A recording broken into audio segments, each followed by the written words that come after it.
HP's Envy X2 for 2017. Long battery life isn't the only benefit of what's being called an always connected PC. The screen is instantly on as well, and you never dip into hibernation mode.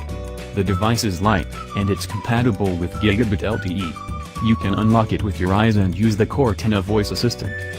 If that sounds a little bit like using your smartphone, you're on the right track. The Envy X2 is one of the first of a category of laptop to run on Qualcomm's Snapdragon 835 chip for Windows PCs. That's the same chip in phones like Samsung Galaxy S8 and LG's V30. We've seen mobile chips merge with PCs before, in the Windows RT platform used on Microsoft Surface tablets in the past.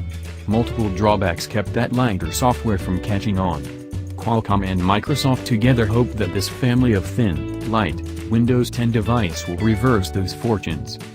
We don't have pricing yet, but we're told that the devices will cost between $600 and $800, plus your monthly LTE cost. We also expect to see more devices like this launch at CES 2018 next month.